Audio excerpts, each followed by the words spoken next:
మెచ్చే విధంగా నిన్న అసెంబ్లీలో డిప్టీ సీఎం బట్టి విక్రమార్క గారు ప్రవేశపెట్టిన బడ్జెట్ చాలా ఆమోదయోగ్యంగా ఉన్నదని చెప్పి గర్వపడతా ఉన్నారు రాష్ట్ర ప్రజలు. కానీ ఒక ముసలి నక్కకు నచ్చలేదు. అది ప్రజలు మెచ్చిన బడ్జెట్ కానీ ప్రతిపక్షం మెచ్చిన బడ్జెట్ కాదంటా ఉన్నారు. కాబట్టి ఇవాళ పెద్దలంతా మాట్లాడారు.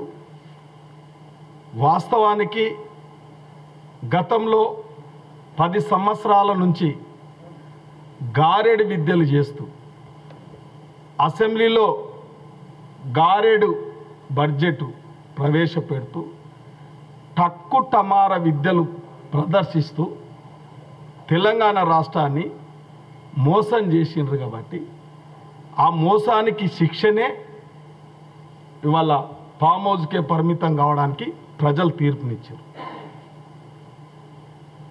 ఇవాళ రైతు బిడ్డ రేవంత్ రెడ్డి గారు వయసు చిన్నది కాదు, రాజకీయంగా ప్రజల పక్షాన నిలబడి కాంగ్రెస్ పార్టీ తెలంగాణనిస్తే ఆగమైపోతున్న తెలంగాణను అన్ని విధాల రాజకీయంగా, ఆర్థికంగా, సామాజికంగా, నీళ్లు నిధుల పరంగా ఏదైతే తెలంగాణను ఆశించి తెచ్చుకున్నామో అది తెలంగాణ ప్రజలకు సాధించి పెట్టాలని ఒక దృఢ సంకల్పంతో, ఒక అంకుటిత భావంతో ఈ రాష్ట్రాన్ని కాంగ్రెస్ పార్టీ పెద్దలను, కాంగ్రెస్ ఎమ్మెల్యేలను ప్రతి ఒక్కరిని ఒక అభివృద్ధిని, తెలంగాణ అభివృద్ధి ప్రగతిపథంలో తీసుకుపోవాలి.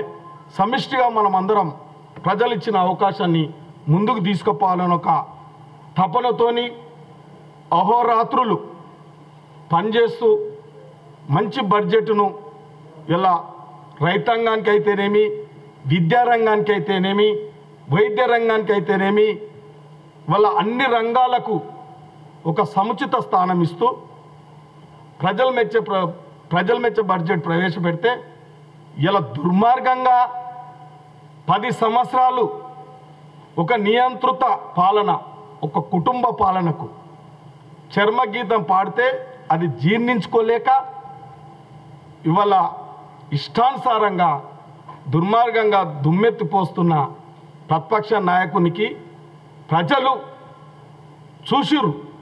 గతంలో మొన్న జరిగిన పార్లమెంట్ ఎన్నికల్లో ప్రజలు పూర్తిగా సారు కారు పదారు అనేది కాదు, సారు కారు జీరోకి వచ్చేసింది. అంటే ప్రజలు విజ్ఞులు. మీరు చేసే నాటకాలు, మీరు చేసే గ్లోబల్ బోగస్ ప్రచారాలు ఏం సిగ్గుందని ఇలా మీరు మేడిగడ్డ పర్యవేక్షిస్తున్నారు. ఇలా ప్రజలకు తెలియదా? మీరు కాలగర్భంలో ఈ రాష్ట్ర బడ్జెట్ అంతా తీసుకుపోయి భావితరాలకు కావాల్సిన ఆస్తులన్నిటినీ ఇష్టానుసారంగా అమ్మేసి ఇలా కాలగర్భం, కాళేశ్వరం అని కాలగర్భంలో కలిసిపోతుంది, గోదావరిలో కలిసిపోతూ ఉంది. ఇవాళ మీ అందరికి తెలుసు. నేను పత్రికా విలేకరులతో కూడా విజ్ఞప్తి చేస్తున్నా, మీరు కూడా వాస్తవాలు చెప్పాలి, సమాజానికి ఉపయోగపడే విధంగా చెప్పాలి.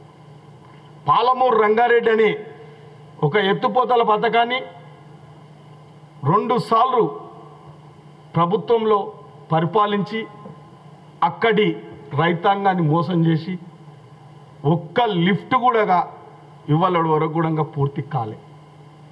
58,000 కోట్లు కేటాయించి దాదాపు 30,000 కోట్లు ఖర్చు చేసిరు తప్ప, ఖర్చే మిగిలింది తప్ప చుక్క నీరు ఎలక్షన్ల ముంగల పోయి ఏదో పెద్ద ప్రభగండ రావాలి, మళ్ళొక్కసారి పాలమూరు బిడ్డలను మోసం చేయాలని చెప్తే ఒకే పంపు కరెంటు కనెక్షన్ లేకుంటే కూడా ఆ రోజు బ్యాటరీలను పెట్టి ఒక పంపు ప్రారంభించి ఆ పంపు ద్వారా వచ్చిన నీళ్లను ఇది పవిత్రంగా భావించండి, ఇది గంగా నీరుగా పవిత్రంగా భావించండి అని చెప్పి పచ్చి మోసం చేసింది నువ్వు కదా. ఇవాళ నువ్వు మేడిగడ్డ తర్వాత ఫస్ట్ పాలమూరు రంగారెడ్డి పోదాం. ఇలా కేటీఆర్ అన్నాడు అంటున్నారు, నీకు దమ్ము ధైర్యం నిజాయితీ నీవు విలువలతో కూడుకున్న రాజకీయాలు చేస్తావంటే పాలమూరు రంగారెడ్డి నీ అయ్యా 10 సార్లు చెప్పి పదే పదే కుర్చేసుకొని ఈ యొక్క పాలమూరు రంగారెడ్డి పూర్తి చేస్తానన్నాడు. ఉదాహరణకు లక్ష్మీదేపల్లి రిజర్వాయర్ పూర్తి చేస్తానని చెప్పి 10 సార్లు చెప్పిండు, 10 బహిరంగ సభలలో చెప్పిండు, సాక్షాత్ శాసనసభలో చెప్పిండు. పచ్చి అబద్ధాలు ఆడే కుటుంబం మీది. ఇవాళ నీతి నిజాయితీతోని కాయ కష్టపడి ఈ రాష్ట్రాన్ని మంచి ప్రగతి పట్ల తీసుకుపోవాలని చిన్న వయసు అయినా ఇలా రాజ్యాంగానికి లోబడి ప్రజాస్వామ్యబద్ధంగా ఈ రాష్ట్రాన్ని అన్ని విషయాలు ప్రతి ఒక్క వర్గాన్ని అందరినీ ఏకాభిప్రాయం తెచ్చి ఇవాళ మనం ఏ విధంగా తెలంగాణను అభివృద్ధి చేయాలనే తపనతోని పరిపాలిస్తున్న పరిపాలన చేస్తున్న రేవంత్ రెడ్డి ముంగల మీ కుప్పగంతులు, మీ తక్కుటమార విద్యలు పని చేయవు, ఇక సాగవు. చీల్చి చెండాడేది మేము తయారున్నాం, మిమ్మల్ని చీల్చి చెండాడనికనే తయారున్నాం. కాబట్టి ప్రజలు కూడా చీల్చి చెండాడే మొన్న గుండు సున్నా ఇచ్చిర్రు పార్లమెంట్ ఎలక్షన్లో. కాబట్టి మీకు ఇప్పటికైనా బుద్ధి రాలేదు. నీ బుద్ధి ఇవాళ మద్యం ఏర్లై పారించినవు. తెలంగాణలో మద్యం టెండర్లు 4 నెలల ముందే పెట్టుకుని నీ నిజాయితీ ఏందో ప్రజలకు అందరికీ తెలుసు. కాబట్టి నీకు మంచి శిక్ష వేసిరు.